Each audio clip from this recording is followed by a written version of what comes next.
Viva! Helena Costa, treinadora, descobridora de talentos, comentadora desportiva agora. Sou teu fã de te ver a comentar, a explicar-me um jogo que parece tão fácil e depois, afinal, é bem mais difícil do que isso. Nasceste em 78, começaste a treinar os miúdos das escolinhas do Benfica e depois decidiste passar por vários sítios, treinar equipas femininas, duas que eu tenho uma grande curiosidade, no Qatar e no Irão. E com um saltinho, entretanto, pela Europa para liderar a equipa do Clermont Foot, uma equipa profissional de futebol. É mais difícil ser mulher do que homem nestas coisas de treinar a bola. Boa tarde, primeiro que tudo, e obrigada pelo convite e pelos elogios. É mais difícil no mundo profissional. Quando se fala de profissional de futebol masculino, sim, não vou esconder que é mais difícil. Mais difícil ter acesso, é mais difícil perdurar. Mas depois eu penso que, tal e qual como em todos os trabalhos, depende da competência. E sendo homem ou mulher, aquilo que é avaliado é o trabalho. Claro que o lidar no dia-a-dia tem que ser algo...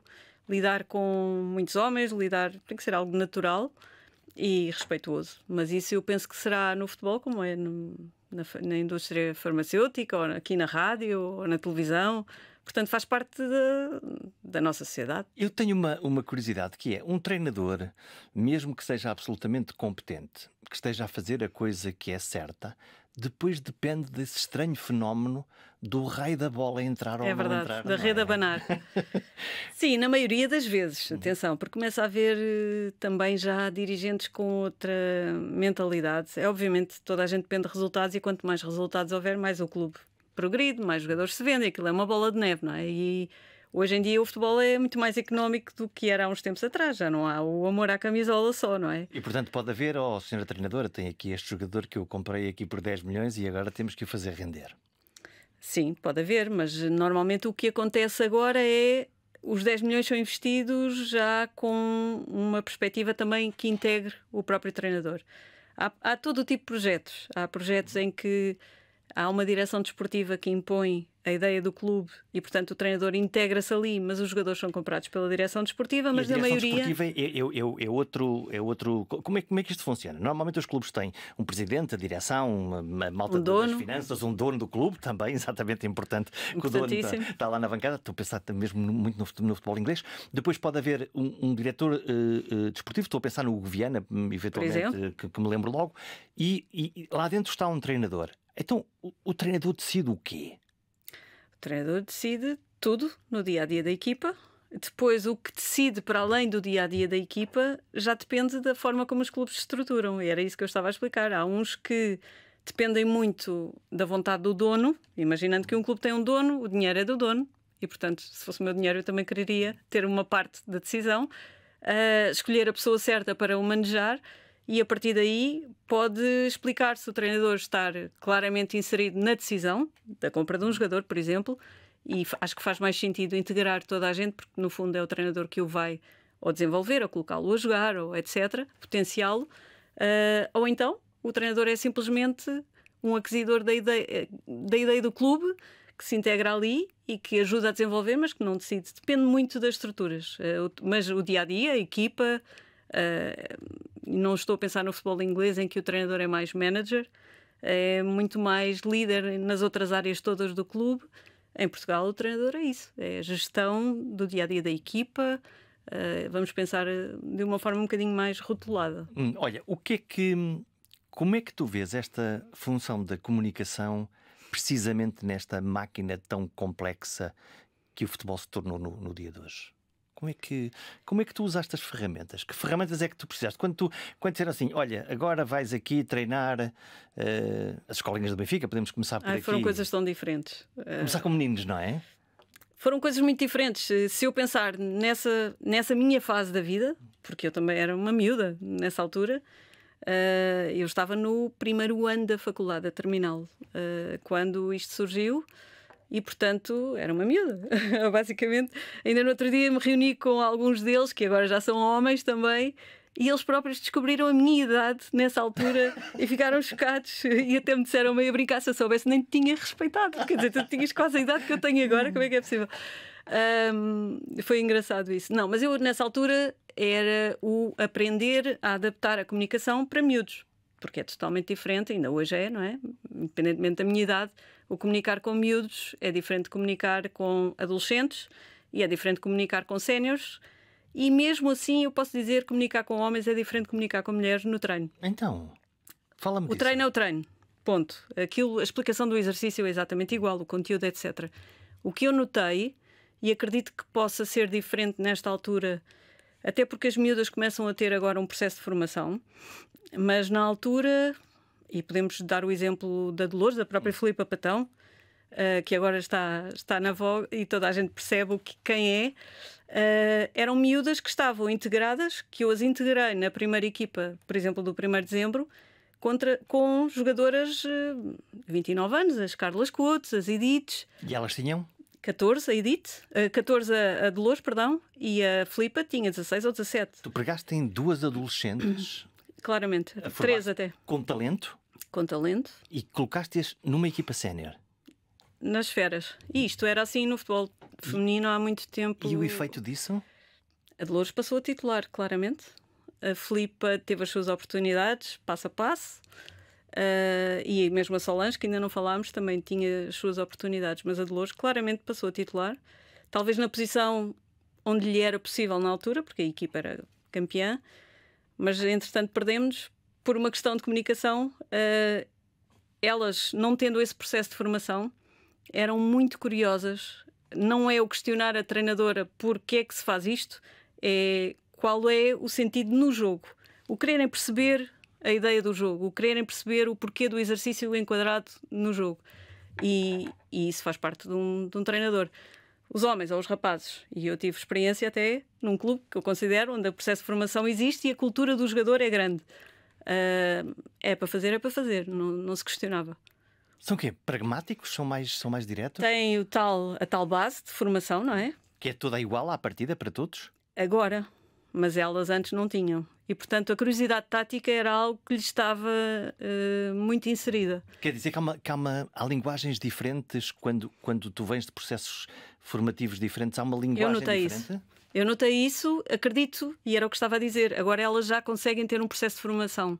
E acredito que dentro em breve a curiosidade vai ser menor porque já percebem o jogo de outra maneira. Já tiveram o tal aquisição de conhecimento. Olha, quando tu estás-me a falar de uma coisa curiosa que é pegar em gente nova, com talento, colocar numa equipa sénior, isso não gera uns amus em relação àquelas que provavelmente podem perder lugar? Faz parte. Faz parte. Como é que se gera essa tensão dentro de um balneário? Eu acho que há coisas que são naturalmente aceites porque são visíveis. Se aparece alguém que é melhor, embora seja mais novo, o cartão de cidadão não garante um lugar, não é? À partida, o que garante o lugar é a competência, talento, a capacidade de ter a performance. E isso vê-se? Claramente. O que é que tu procuras? Tu ainda por cima és scouting, portanto tu tens a tarefa de encontrar o próximo Cristiano Ronaldo, não é? Não sintas a pressão, mas de encontrar o que é que um olheiro, o que é que um treinador, o que é que um observador, como tu és, procura ou vê? O que é que tu vês que eu não vejo? Isto dava uma conversa. Quantas horas é que temos? É muito. Também tem uma parte muito intuitiva. Nós estávamos há pouco a falar de ideias de clube e projetos do clube. Depende muito do que procuramos. Vou dar um exemplo. Eu já trabalhei no Celtic, já trabalhei no Eintracht Frankfurt, no Watford. Mas se eu trabalhasse para um clube português, eu não iria procurar exatamente as mesmas coisas que estava à procura nestes clubes. Então? Porque o futebol português é diferente do futebol alemão em muita coisa. É muito diferente do inglês. Agora, talento é talento e talento é talento em qualquer parte do mundo. Há uns que se adaptam mais a uma ideia de jogo e há outros que se adaptam menos. O que é que eu procuro? É o talento. Que é isso que traz dinheiro. Vamos lá ver, mas aquilo que eu consigo perceber do jogo, alguém que remata a baliza com força e colocação e marca golos, em princípio é talentoso. Esse é talento e é dos mais caros. Muito bem, são os mais caros. Podemos até pôr já uma etiqueta. Sim, os avançados são sempre os mais... seja, o número 9, os mais valorizados. Os mais valorizados. Os que marcam. Exato, que marcam. Aqueles que estão lá quase, se calhar não. Depois, também é para mim talento alguém que consegue fazer passes, estou sempre a imaginar, passes a 30 metros ou 40 metros, que parece que pegou com a bola na mão e lá colocou e é um jogador formidável. Ou então que faz magníficos Para mim, um cortes. grande talento é aquele que pensa o jogo à frente dos outros, aquele que consegue, tem uma tomada de decisão impecável. Pensa mais rápido, pensa Mais melhor. rápido. Mais rápido e melhor são dois conceitos que se associam à tomada de decisão E isto é, e que consegue ter uma qualidade técnica que acompanhe essa forma de ler o jogo. portanto, não adianta só vislumbrar, depois também precisa de executar. Eu posso ler muito bem o jogo, mas o Messi chega aqui, lê como eu e coloca, faz tudo o que quer, não é? Portanto, as várias coisas associadas é o ideal. O ideal é aquela máquina completa que é o que pensa bem e rápido, decide, portanto, bem, o que tem a técnica que acompanha essa decisão e depois tem o lado físico que ainda acompanha. Há quem valorize mais o lado físico e há muitos campeonatos em que isso é hipervalorizado e, portanto, os pequeninos que pensam muito rápido porque toda a vida foram sempre mais pequeninos Isso e não para levam com os grandes em cima, não é? para evitarem esse confronto físico, desenvolveram outras capacidades intelectuais que hoje em dia são uma grande arma. É isso que explica os Bernardo Silva da vida? Totalmente. Totalmente. E o Bernardo, eu treinei o Bernardo. Então fala-me dele. O Bernardo era assim. O Bernardo era assim. E quando eu digo isto, as pessoas dizem, não é bem assim. Era assim. O Bernardo era assim, a decidir, a técnica. Obviamente que ele evoluiu muita coisa no entendimento do jogo. Mas aquilo que vinha do Bernardo, inato, era isto que nós vemos. E esta forma de estar na vida também muito simples. Era ele. Claro, tem um contexto familiar que proporciona, mas a inteligência, a capacidade técnica, até a forma de correr, tudo igual, tudo igual. E isto vê-se aos 7, vê-se aos 8. E as pessoas dizem, há muita coisa que no processo de formação tu não sabes aos 7 anos que um miúdo vai conseguir. É verdade, há muita coisa, mas os bons são sempre bons. Ainda por cima, raio do homem, ainda por cima comunica bem, caraças, tem tudo, não é? Tem. Quando tu olhas para isto, para um jovem talento, neste caso o Bernardo, e dizes, ok, eu sou o treinador deste miúdo, o que é que tu procuras desenvolver? Como é que tu trabalhas Há muita coisa. o processo de feedback, por exemplo? Porque aos 7 anos eu imagino que o conjunto de coisas que ele faça, apesar de maravilhosas, estão carregadas de coisas que é preciso aperfeiçoar. Sim, sobretudo o entendimento do jogo. Porque quando. E a qualidade técnica, obviamente. Eu lembro, por exemplo, o Jota, que agora está no Rennes, ele sempre foi acima da média do ponto de vista técnico. E ele adora fintas, ainda hoje adora fintas. E provavelmente teve muitos treinadores que o foram castrando nessa expressão, mas é nisso que ele é bom e é para isso que ele é contratado, por exemplo, agora para o Rennes, e foi nisso que ele sobressaiu no Celtic também. O percurso que teve no Benfica depois já ao nível sénior, isso é outra história, mas é naquilo que ele é bom e é naquilo que ele sobressaiu sempre. E nós, meio a brincar, já a explorar um lado muito fora do normal, dizíamos-lhe, olha, no próximo treino, assim que chegares, tens que fazer uma vírgula, uma tesoura, não sei o quê, tudo seguido. E ele lá em casa, lá treinava, e a primeira coisa que ele fazia era, está aqui, pumba. Portanto, pequenos desafios. Agora, o que é o agrupar o individual no coletivo, porque isso para os miúdos, o desenvolvimento do pensamento abstrato é algo também muito complexo.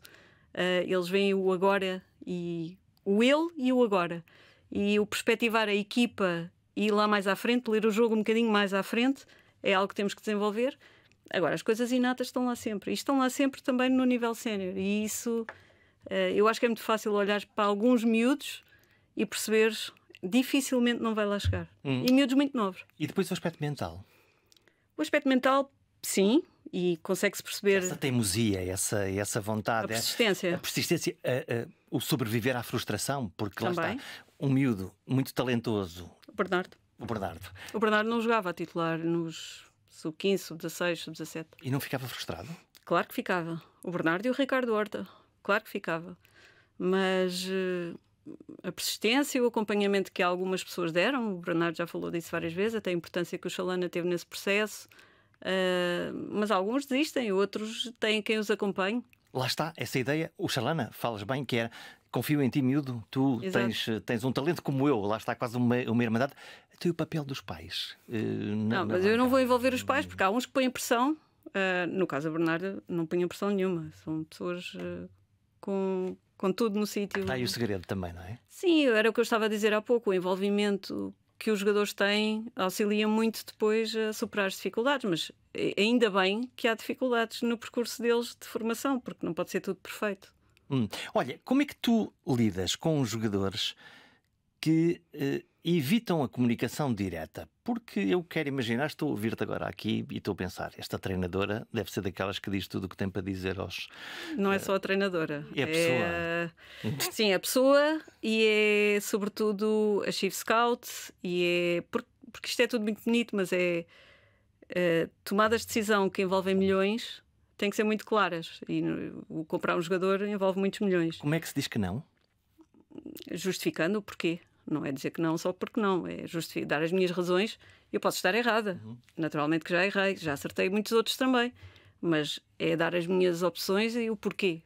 Mas é dizer tudo na cara. E eu acho que não há forma mais natural de liderança do que ser justo e frontal. Quem não gosta, paciência. E todos os jogadores te recebiam da mesma maneira? Não, cada pessoa é uma pessoa. Isso, tratar todos por igual, isso para mim não faz sentido. Há, claro, comportamentos que o treinador tem que ter em grupo. E quem diz, eu volto a dizer, quem diz o treinador, diz o diretor desportivo. O Chief Scout é um bocadinho à parte nesse sentido, porque não há um contacto tão direto com a equipa. Mas há com um board, com uma direção, com um dono. E, portanto, cada pessoa é uma pessoa. Eu posso estar a falar contigo agora. Se estivesse aqui a produtora, provavelmente teria que dizer a mesma coisa de outra maneira. Tinha que, não é manipular o discurso, mas é adaptar. E cada pessoa é uma pessoa. Há pessoas mais sensíveis, há pessoas menos sensíveis. Não se pode tratar toda a gente da mesma maneira. Eu acho, isto é como na vida, eu acho. E há uns jogadores que reagem mais a uma crítica direta ou a um estímulo, e outros que são mais. Enfim, sim, mais há uns que ficam mais nervosos, mais vulneráveis, são mais sensíveis.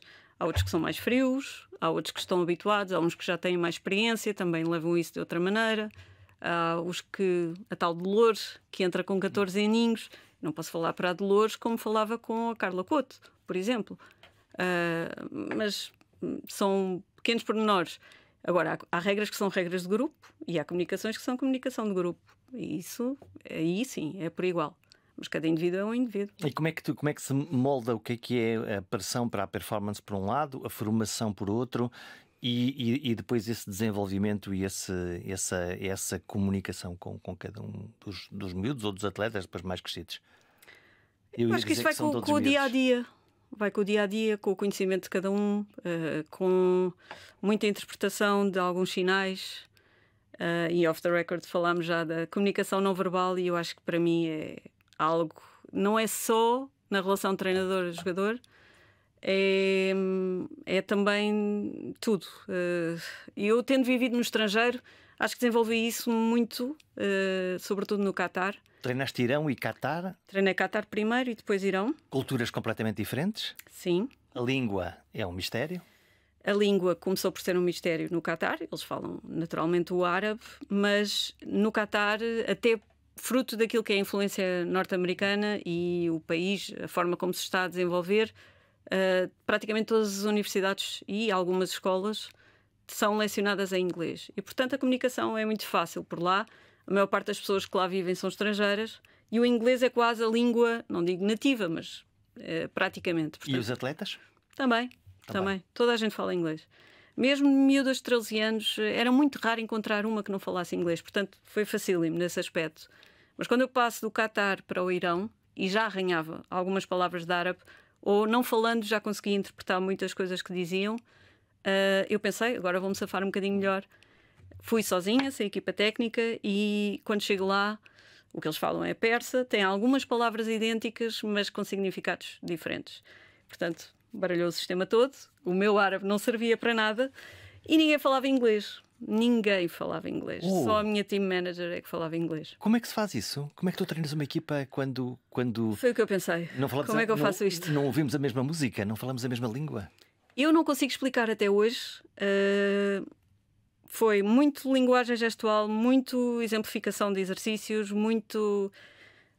no início ainda chamei a minha team manager para me ajudar diretamente no treino, quase como uma intérprete, uma tradutora, mas ela não percebe nada daquilo, não percebia nada de termos do treino, e portanto era mais incomodativo do que a auxílio, por muito que ela tivesse auxiliado. Portanto, tínhamos aqui uma outra coisa, uma outra barreira da linguagem, que é: tu não percebes nada deste métier, no fundo falas a língua, mas não falas a minha língua do futebol. Não é a minha, é a língua do futebol. Universal. Sim, é universal. Sim, ela trabalhava na Federação, e trabalha, e foi uma pessoa extraordinária que me ajudou muitíssimo.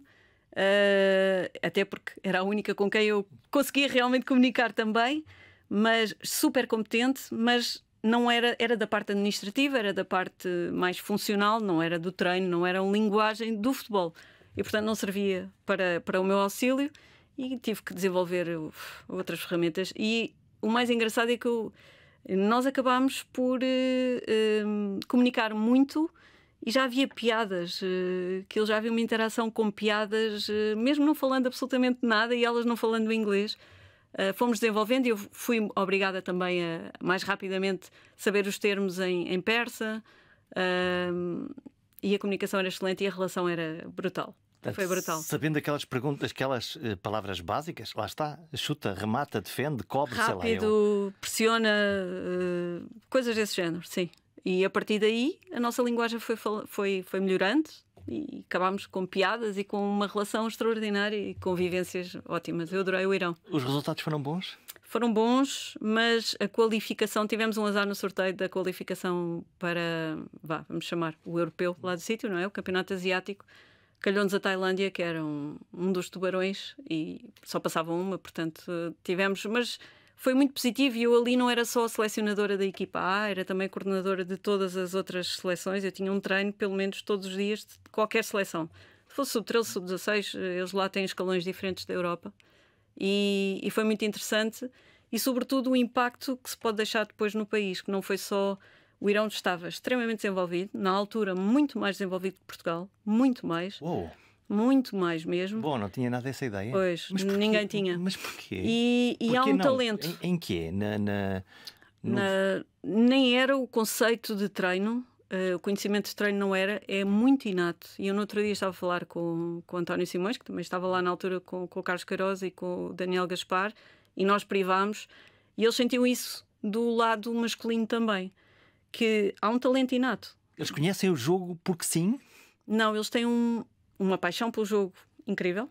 Eu lembro-me que a nossa academia da Federação era ao lado do Estádio Nacional, e, por exemplo, a final da taça era da taça de clubes. Era jogado também no Estádio Nacional, a imagem do que acontece aqui. E eles dormem à porta do estádio para ser dos primeiros a entrar. Eu lembro de estar a dar um treino às 10 e qualquer coisa da manhã, portanto na academia, que era praticamente ao lado. O jogo da final da taça ia ser às 8 e tal da noite, as estradas iam ser cortadas, etc. Mas às 10 e tal eu ouvia a ola mexicana, aquele estádio já estava cheio, uma coisa incrível, incrível. Eles vivem como ninguém o jogo, é uma paixão brutal pelo futebol, uma coisa incrível. Olha, estavas a falar de aprender as palavras mínimas para conseguir dar alguma informação. Os jogadores ouvem alguma coisa dentro do campo, no meio de um estádio cheio de gente a gritar? Assim, no masculino é mais difícil quando os estádios estão cheios, não é? No feminino não há isso muitas vezes. Mas a comunicação, praticamente o treinador não tem grande forma, com um estádio completamente cheio, de fazer a comunicação chegar no instante em que gosta. Depois faz passar por outras formas, e claro que há comunicação com os jogadores que estão mais próximos, depois passa, ou há pausas para hidratação e fala-se, ou há eventualmente um jogador lesionado e aproveita-se. Mas no dia-a-dia, para um treinador com um estádio cheio, a comunicação não é fácil. E há uns jogadores lá dentro, normalmente naqueles 11, há uns que fazem de treinador também lá dentro, que são o espelho do treinador. Sim, há uns com personalidade, com conhecimento, com liderança, que sim, que são muito espelho. O que é que define um líder dentro do campo? Personalidade, primeiro que tudo, mas sobretudo a forma como coloca a sua performance, quase de forma sem errar. Eu acho que há jogadores que são, e jogadoras que são, não digo perfeitas, não há sempre coisa a melhorar, mas que são líderes pelo exemplo, líderes pela personalidade, e são daquelas que quando abrem a boca depois toda a gente se cala para ouvir, ou toda a gente respeita. E isso são coisas, muitas delas naturais, portanto, a maioria delas naturais. E isso sente-se dentro do balneário? Sim, sente. Olha, claramente. então, e a pergunta difícil do dia. Então, e as vacas sagradas? Como é que é? Como assim? Como é que se lida com a vaca sagrada? Como é que se lida com aquele super jogador que às tantas entrou em declínio, ou com aquele jogador que acha que é o dono daquilo tudo e que se calhar já está a ter um efeito pior? Eu vou cometer aqui provavelmente uma inconfidência, eu acho que ela não me vai levar a mal. Eu vou até pegar numa jogadora que é muito conhecida em Portugal, a Carla Couto, que é provavelmente a melhor jogadora, ou foi a melhor jogadora naquele tempo em que não havia o processo de formação e que agora acredito que daqui a uns tempos possamos falar de outras e já se começa a falar, felizmente. Mas a Carla, toda a gente dizia que não gostava de treinar, que faltava muito a treinos, que não era essa pessoa, do ponto de vista relacional, é extraordinária, tem muita piada para quem eu conhece, mas ela sabia que era realmente muito boa no campo e que fazia realmente a diferença. E eu, quando cheguei ao clube, toda a gente dizia isto: cobras e lagartos. A verdade é que eu acho que aí também depende do treinador, não só na liderança, e aí coloco homens e mulheres, é tudo igual, não só na liderança, mas na capacidade de, como é que eu ia dizer, cativar. E eu aprendi muito no Qatar relativamente a isso. Eu acho que houve um distanciamento muito grande entre a Helena que sai de Portugal, a Helena que chega ao Qatar e a Helena que volta a Portugal nesse sentido. O que é que aprendeste? Aprendi coisas diferentes, tenho que me adaptar claramente à cultura. E vou dar um exemplo. Eu no Qatar, um Qatari quando nasce tem, logo aí à partida, educação paga,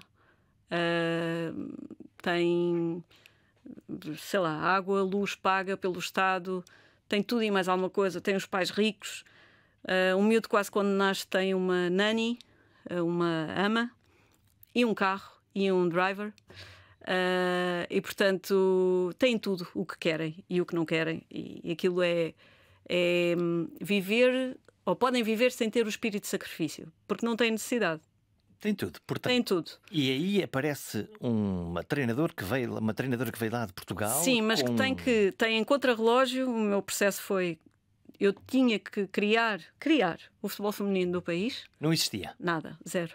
Criar em meses, colocar a seleção no ranking FIFA em meses, porque havia a decisão do Mundial 2022 e era obrigatório haver uma seleção feminina, como é em qualquer decisão do Mundial, haver uma seleção feminina no ranking FIFA. Isso parece-me um desafio gigantesco. Foi o pior, não digo, o trabalho mais difícil que eu tive na minha vida, e duvido que tenha um tão difícil quanto este. Onde é que encontraste as jogadoras?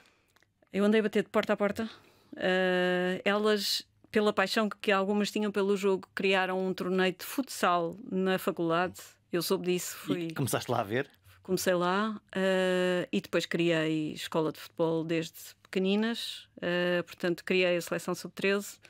A seleção A foi aquela mais emergente que tinha que acontecer no momento, mas elas não conheciam o jogo, não sabiam nada, nada. Mesmo o futsal, elas eram duas a atacar e duas a defender. Era assim que jogavam, mas divertiam-se e tinham iniciativa, e eu acho que isso foi saudável e foi o que me ajudou a desenvolver o resto. Mas aí eu tive que as levar um bocadinho pelo coração, porque elas não precisam de nada. Não era o dinheiro que as faria correr. Como é que as seduziste? O que é que lhes vende? Por isso eu também ter mudado. Foi eu aproximar-me delas, explicar-lhes que realmente o impacto que elas podiam ter no país, e tiveram, podia ser extraordinário, mas ao mesmo tempo as famílias não queriam que elas se projetassem como pioneiras, não queriam que o nome estivesse envolvido, sendo as primeiras mulheres a jogar a futebol, e aí tem muito a ver com a cultura, não é com a religião, é com a cultura. E foi muito, muito, muito difícil. Eu tive que garantir que elas não eram fotografadas ou filmadas em alguns jogos para poderem representar a seleção nacional. E chegou-me a acontecer, garantirem-me a mim que isso não iria acontecer, e eu chegar lá e ter câmaras, e foi o fim da macacada. Foi até é capaz de sair agora um documentário sobre isso, porque nós reunimos no primeiro dia em que houve realmente o Mundial 2022. Estivemos a ver o nosso jogo, o nosso primeiro jogo, que tem estas histórias todas. A primeira fotografia oficial tem 7 jogadoras, porque 4 delas não podiam aparecer a ser fotografadas. Houve uma delas que perdeu o emprego por ter jogado. Tem histórias incríveis. uma que era filha do comentador mais respeitado de futebol masculino, e ela estava já numa fase até mais adiantada. Ela era realmente muito boa jogadora, sobressaía das outras, jogava avançada, e ela disse-me: eu vou estar em exames na faculdade e, portanto, eu não consigo estar todos os dias no estágio e dormir, sobretudo lá, porque eu perco, o meu pai não quer, eu perco ali exames. E eu combinei com a equipa: ok, vamos abrir aqui uma exceção. Ela treina connosco, volta para casa, volta para a faculdade, volta a treinar connosco e no dia do jogo está connosco. Toda a gente concordou, portanto, foi uma coisa aberta, quase à ajuda do público, para não haver questões, cá está, com a tal liderança, de diferenciação de comportamento, etc. E no dia do jogo ela percebe que há câmaras à volta, foi no estádio do Al-Sadd, contra as Maldivas, acho que ganhámos 4-1 nesse jogo. E ela diz-me: eu não posso jogar. Não pode jogar como? Para aí a 2h30 do jogo, como assim não pode jogar? O meu pai não sonha que eu estou aqui. Portanto, ela não me tinha dito a verdade toda e estava a ser retraída em casa para não jogar. Naquela altura nós já tínhamos dado tudo à FIFA. Aquilo era um jogo oficial, contava para o ranking. Não dá para mudar? Dá, mas os câmaras eram portugueses e eu conhecia-os. E portanto foi 1-1 pedir para ela não ser filmada. Não é fácil, sendo avançada e ganhando 4-1, marcando 4 golos e fazendo uma assistência. O que acontece é que ela nunca mais jogou futebol. O pai proibiu-a de jogar futebol. Mas tenho muitas histórias destas. Tenho coisas que, sei lá, eu acho que às vezes nem é imaginável na Europa que se possa passar. No Irão foi o inverso. Tudo muito desenvolvido, uma paixão tremenda, um orgulho por representar a seleção e as famílias. Ninguém rezava. É uma coisa que eu digo muitas vezes. Ninguém rezava. Eu no Qatar tive que mudar o tempo dos treinos para não coincidir com o pôr do sol, porque é no pôr do sol também que elas fazem a última reza. Vivemos coisas muito engraçadas e eu estive na casa delas a vivenciar o Ramadão, quando o sol se põe. E tudo aquilo foi muito engraçado. Em equipa estivemos e eu vivenciei isso. No Irão não tive que mudar nada, não tinha uma jogadora que rezasse. E as famílias apoiavam que estas miúdas fizessem? O Irão, aquilo é uma paixão enorme, é a loucura. É a loucura. E pelo que eu sinto, continua a desenvolver-se com as sanções económicas, que foi algo que não nos deixou. Nós recebíamos dinheiro da FIFA e não podíamos utilizar porque não entrava sequer no país. E continua por motivos políticos, não tem nada a ver com elas. Mas também tive coisas. Eu tinha uma segurança do governo do Irão que estava todos os dias connosco em estágio, fosse sub-13, fosse sub-16, fosse seleção A, e que ia connosco para fora. E o objetivo era fazer um relatório para o governo. Sobre as coisas que tu fazias? Sobre o que eu fazia, sobre o comportamento delas, sobre tudo. Portanto, tu tinhas a polícia secreta, no fundo, era o teu adjunto. Tinha. E ao fim, e o mais engraçado é que depois aquilo... O ambiente era tão positivo que se fosse 3, 4 vezes connosco, depois já era nossa amiga e o governo sabia disso e trocava. Mas depois acabava sempre por ser bem recebida e se sentir bem e trocava. Portanto, Helena, tu vais para um país longe, não dominas a língua, todavia convences as famílias, não falas uma palavra, convences os câmaras a não filmar. No início. Consegues de alguma maneira conquistar o agente dos serviços secretos que lá está? Qual é o segredo? É ser natural, é criar um bom ambiente. E há pouco eu não terminei, mas acho que no Qatar, cá está, por ter que as levar pelo coração, pela empatia, por criar uma proximidade gigante, eu própria mudei. Porque era uma pessoa muito mais nova do que elas todas, mesmo em Portugal, e do que eles, porque também treinei uma equipa sénior masculina aqui, era mais nova de todos, e achava nessa altura que a forma como comunicava com alguma distância poderia ajudar também na liderança. E acho que agora é precisamente o contrário, é a empatia, é a naturalidade, e eu mudei por isso, por ter que as conquistar e levar um pouco pelo coração. Mas depois eu também acho que sou muito assim. E, portanto, não é ser eu própria. Olha, como é que se conquista o jogador Tuga? Como outro. Como outro qualquer? Sim. Cá está, dizendo a verdade, auxiliando com feedbacks que são úteis, sendo justo, Depende do papel. Pode-se criar uma grande proximidade, sendo chief scout ou assistente do diretor técnico, como fui no Watford, e criei muita proximidade com os jogadores no sentido de realmente ser ouvida, auxiliar em alguns conselhos, porque percebia a ideia do treinador e que estava ali uma certa distância e que um passo que fosse poderia auxiliá-lo a ele e ajudava a equipa. Pequenas coisas, mas sendo justa, sendo também concisa nos comportamentos e sendo eu própria. Tu há bocadinho falavas dos Qatari que nascem no fundo com o mundo aos seus pés. Um bocadinho os jogadores profissionais em Portugal, no mundo, na Europa, são um bocadinho assim, quer dizer, a partir dos 16, 17, 18 anos começam a ganhar rios de dinheiro, têm grandes oportunidades, não é bem assim. Não? Não é bem assim. É um mito? Depende, há exceções. Sim, claro, aos jogadores do topo todo, que esses obviamente... sim, esses sim. Os outros não ganham isso tudo. E têm que dar à perna, entre aspas, para se manter num nível alto. O problema é pensar-se que por estar no Benfica, Sporting, Porto, Sub-19, Sub-23, já é garantido que se vai ser profissional, e não é assim. Há um degrau muito grande entre esses Sub-19 e a equipa profissional? Nesses grandes clubes, sim, e provavelmente a saída mais simples para esses jogadores há de ser outros clubes, primeira divisão, segunda divisão, mas outros clubes que não os 3 grandes, ou os 4 grandes, os 5 que se queira considerar. Há um degrau grande. E quando eu vejo clubes ingleses, vejo muitas vezes os treinadores a irem buscar jogadores de 16, 17 anos e a dar ali oportunidades e minutos. Eles também têm muitos jogos. Cá parece-me menos. Bom, em bom rigor, se olhar agora para aqui para o Porto, Benfica, Sporting, já começa a acontecer. Não, cá em Portugal é o contrário. É o contrário. Nós somos capazes de ser dos países. Vou tirar uma Holanda, eventualmente uma Dinamarca. Mas somos dos países que apostamos mais em jovens. Estamos a aproveitá-los bem? Estamos a exportá-los muito bem, porque os aproveitamos bem ou porque os formamos muito bem.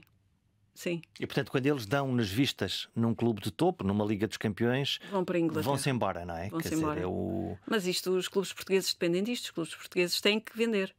Não sobrevivem sem vendas. E Portugal está a fazer isso muito bem. Nós temos talento, muito. Temos um processo de formação que é muito bom também. Obviamente, como tudo, pode melhorar em algumas coisas, mas somos olhados como um país exportador precisamente por isso. E depois a capacidade de ter um conhecimento de jogo que permite, até os mais pequeninos, não é? Que em muitos campeonatos não são olhados como...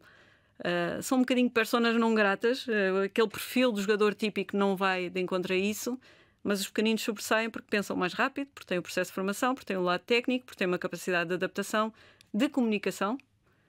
Eu tenho colegas italianos, não é preciso ir mais longe, ou espanhóis, que comentam, toda a gente em Portugal fala inglês, é impressionante.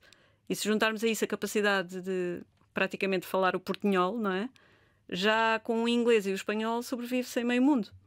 Portanto, tudo isto junto faz com que o jogador português seja possível. Olha, nós estamos a exportar, claramente agora até a exportar treinadores. Treinador do Sporting, Amorim, sai para a Inglaterra. Não me interessa discutir os méritos de qualidade técnica porque estão à vista de todos, até para alguém como eu que não percebe nada da bola. Mas gosto dele da maneira como ele comunica. Como é que os treinadores estão a comunicar em Portugal? Eu gosto muito da forma como o Ruben comunica. Eu, aliás, já disse isto na televisão várias vezes. O que gostas nele? Eu posso olhar para a ideia do Ruben e eventualmente dizer assim, eu me dava o A, o B, o C, a ideia de jogo. Ou concordar, isso aí. Mas o que eu acho que ele cria é talvez aquilo que eu também acho, e que disse há pouco, que me ajudou. É a empatia e é a comunicação direta.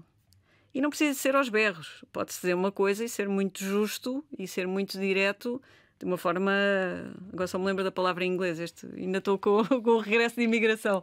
Muito educada. Não precisa de ser rude para se dizer algo direto que até seja desagradável do lado de lá a ouvir.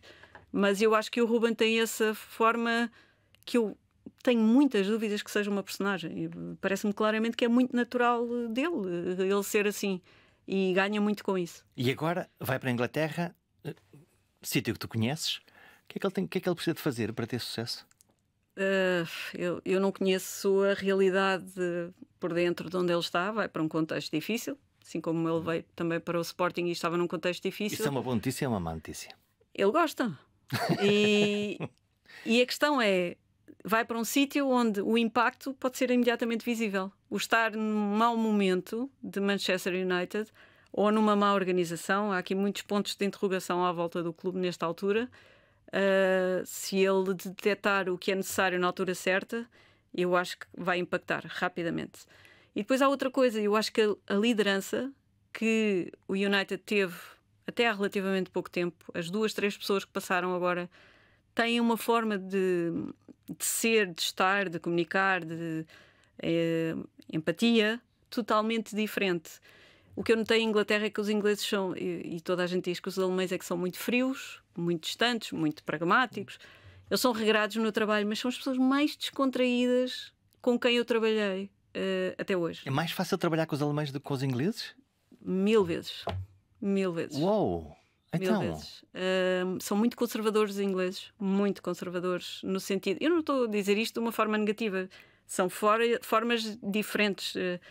Eu, por exemplo, eu não posso ir a um jogo em que vá para um camarote, que é algo que pode acontecer, não é? Se eu sou observadora de um clube, peço a entrada, se for se calhar um scout, mandam-me para a bancada, se for um chief scout já me mandam para um camarote. Eu não posso ir de ténis. Nem que seja um ténis de marca XPTO que fiquem bem no outfit. Portanto, tens que ir classicamente Sapatinho. vestida. Se um homem tem que ir de gravata, é obrigatório. Coisas deste género. E quando falamos de jogo de sub-23, por exemplo, que já é considerado o processo de formação, igual. Pequenas coisas, muita formalidade, muito conservadores, muito rigorosos nesse sentido. Os alemães são super práticos. Super práticos. É fácil ver-se um CEO no dia-a-dia de calças de gangue e ténis. Porque ele está lá para trabalhar, não interessa muito bem. Depois, se há uma coisa, um jogo oficial, etc. Aí põe a sua gravatinha. Não. Vão com o seu blazer, a sua t-shirt, os seus ténis com o fato. É algo muito diferente. As culturas realmente têm coisas muito interessantes. Olha, fala-me do comentário televisivo. Tu agora estás como comentadora na televisão, ouvimos-te muitas vezes a explicar. É sinal que trabalho muito, não é? Não sei. Trabalhas muitas horas? Não, mas tenho estado muitas vezes. O que eu adoro, atenção. Eu adoro. Se me perguntassem se eu ia fazer isto na vida, dizia que não. Nunca pensei. O que é que tu gostas da função? Para já gosto do ambiente que se vive lá dentro. A tribo de redação. Tu já quase és mais jornalista do que treinadora por este andar, né? Não. Treinadora não me tiram a casca. Nunca. Mas gosto muito do ambiente que se vive na redação, cá está. Gosto das pessoas em si. Claro que os sítios são feitos pelas pessoas, mas adoro. Para mim, estar ali a ler um jogo é uma coisa naturalíssima. Não é como estar num café a falar com amigos, porque eu sei que estou a falar para. Pode ser milhares de pessoas, podem ser só centenas, pode ser uma, mas essa pessoa pode não perceber absolutamente nada de futebol. E eu tenho que ter a capacidade de olhar para o jogo, comunicar para essa pessoa que não percebe nada de futebol. Porque as que percebem vão-me entender, as que não percebem podem não me entender. Então já descobri porque é que eu gosto de ti, é porque eu consigo entender o futebol quando tu lá estás. Tu estás a ver um jogo com os escutadores dentro de uma cabine, ver no ecrã, como é que é? Se for ao vivo, estou no estádio, depende, não é? Imaginamos. Já te vi no relevado. Exato, pronto, mas isso são outros. Ainda por cima fizeram-te uma maldade um dia que te puseram um jogador muito Não foi um jogador, foi um treinador. Que era muito grande. Era do Hoffenheim. Cá está. Quer dizer, por amor da santa. Então, mas eu não escolho os convidados. A pessoa não se importa, senta-se que é para ficar mais ou menos a... Não, isso foi antes do jogo do Porto Hoffenheim. E como é que é? Qual é a sensação essa de estar na relva? Adoro. Para já é o meu sítio, não é? Mas nessa comunicação com os treinadores eu tive a possibilidade de estar com o treinador do Hoffenheim, com o treinador do Porto. Já me aconteceu também estar no Benfica e vai acontecer mais, porque em princípio eu irei para mais. E eu acho que isso seria muito bom se acontecesse também na nossa liga. Se os treinadores, minutos antes do jogo, pudessem estar connosco a falar, porque ali pelo menos o que eu sentia é que há uma aproximação. Depois a forma como se comunica também. Dizer ao treinador do Hoffenheim: olha, o Vítor Bruno já não nos está a ver, nesta altura ele já está ali, vá, abre lá o jogo. E ele realmente abriu, cá está. Explicou o que é que ia fazer? Explicou claramente, explicou até como é que ele ia anular a própria equipa. Porque eu perguntei-lhe: imagina que tu eras o Vítor Bruno, como é que anulavas a tua equipa? E ele se calhar não estava à espera desta pergunta, mas muito genuinamente explicou. O próprio Vítor Bruno, a pergunta foi mais ou menos do género: os golos são todos praticamente do cruzamento daquele lado, como é que tu trabalhaste isso? Ele explicou como é que ia implementar e obviamente que se calhar se fosse uma liga interna, eles não abriam tanto o jogo, mas era positivo haver Porque há um jogo a seguir, há uma segunda Sim, volta. porque há o jogo a seguir, porque toda a gente em princípio fala a mesma língua, porque se calhar instantes antes ainda dava para adaptar aqui ou ali, não tudo, claro, naturalmente, mas passa sempre uma informação. Mas era interessante haver uma comunicação mais próxima entre o adepto e o treinador. E vi os jogadores também, porque eu raramente ouço os jogadores a aparecerem, a explicarem, a dizerem alguma coisa mais que não seja a banalidade do tentamos jogar. Eu acho que as coisas estão a ficar um bocadinho diferentes. Podem melhorar, claro, mas eu acho que as coisas estão a ficar diferentes para melhor. O próprio jogador já não é só o jogador que vai lá e começa a ser um jogador com opinião. Não são todos, há sempre os que os distinguem, os mais velhos começam sempre a ter mais à vontade também para dizer algumas coisas que se calhar se fossem mais novos e que precisassem do seu espaço não diriam. Acho que isto é normal, mas eu acho que estamos a melhorar também. Olha, na Liga Portuguesa, que jogadores é que tu tens debaixo de olho? Não posso dizer. Não então. podes? Para já não sei para onde é que vou, se vou. Estou aqui a trabalhar as minhas coisas, mas quer dizer, não sei. Então não. eu vou facilitar-te a vida. Nós já falamos dos avançados que marcam golos, claro que nos fascinam, daqueles médios criativos que fazem todos os passos e que são absolutamente maravilhosos. Então e os desgraçados dos defesas? Quais desgraçados? Nunca falamos deles, nem dos defesas, nem dos guarda-redes. Só quando eles sofrem um frango aí é que desgraça, crucifiquem o guarda-redes. Não. Olha, eu gosto do Diogo Costa. Tu não podes falar, mas eu posso. Não, eu posso dizer, obviamente. Eu gosto muito do Diogo Costa. É um talento, sempre foi, não é de agora. Quem acompanhou o Diogo desde 16, 17. E não é só como jogador da bola, eu acho que ele tem. Sim, verdade. Ali coisas interessantes. Então, os defesas, fala-me dos defesas. Eu sou. Aqueles laterais que estão sempre a correr para a frente e para trás? Não sou. E uns centrais que Para mim, são os que pensam o jogo à frente, são os melhores. São esses que fazem toda a diferença. E cá está, que acompanham depois com a qualidade técnica aquilo que pensam. E há muitos que estão a aparecer, há muitos que vêm aí também das gerações atrás, esse é que eu não vou falar, porque é o ouro. E assim interessam-te? Interessam. Mas, por exemplo, há muitos jogadores que estão agora com essa capacidade de construir o jogo desde trás, os defesas centrais, por exemplo. Os laterais tanto atacam fora como dentro, que têm um conhecimento também e uma capacidade técnica, para além da parte física que lhes permite estar sempre naquele vai-vem permanente. Isso é preciso trabalhar-se e ter-se também o lado inato. Portanto, há muita coisa valorizada. Olha, estamos na final do Campeonato do Mundo, em que tu lideras a equipa de Portugal. Falta meia hora para o início do jogo. O que é que tu dirias aos jogadores? Ou há jogadores... Eu tenho uma aposta, eu acho que as mulheres vão ser campeãs do mundo mais depressa que os homens portugueses. Acha? Acho. É um feeling, é uma sensação. Porquê? Porque a curva de evolução está a ser tão óbvia que eu acho. Agora estou a fazer perguntas, não é? Estás a subverter isto. Já estás a aprender. O que é que se diz? De que é que se fala? Do que viveram até aí. Puxar um bocadinho. Eu acho que isso deve ser um ponto. Nunca estive, não é? Mas acho que isso deve ser um ponto tão emocional que às vezes é preciso resfriar um bocadinho, não chamar ainda mais emoções, porque há naturalmente os que estão completamente à vontade e há os outros que estão mais nervosos. E se nós pomos uma carga emocional nesse momento, ainda vai subverter depois o rendimento, não é? Portanto, há aquele ponto ideal de stress. É aquele que permite ter um bom nível de performance, mas também não eleva o stress ao ponto de não nos deixar fazer nada. E, portanto, jogar com as emoções no sentido de desfrutem. Foi para aqui que trabalhamos e fazer lembrar tudo o que passaram. E, portanto, é só isso. E acho que eu própria, se estivesse nesse lado, iria falar disso, porque eu própria penso, quer dizer, eu já estive nos pelados, eu dava aulas de educação física às 8 da manhã em Alcanena, dava treinos no Benfica às 5 e tal, dava treinos no 1º de dezembro em Sintra, das 9h30 até às 11h15, e no outro dia a seguir já estava em Alcanena a dar aulas às 8 da manhã. Eu fiz isto anos sem fio. E portanto, no pelado, no fim de semana, de autocarros, imensas coisas que foram sacrifícios, que estas gerações agora provavelmente nem pensam que isso existiu, e agora estou a falar do feminino especificamente, e portanto é pensar em todas as gerações que o trabalharam para chegar ali e todo o processo em que elas tiveram também. E aproveitando, ao contrário, o teu francês e o teu conhecimento da cultura francesa, o que é que se diria à seleção francesa depois de ter perdido com Portugal com o golo do Éder, que eles nem nunca sonharam na vida? Temos pena. Não, foi um momento, acho que foi bom para todos. Foi o conto de fadas, por ser o Éder. E muito honestamente, eu já disse isto várias vezes.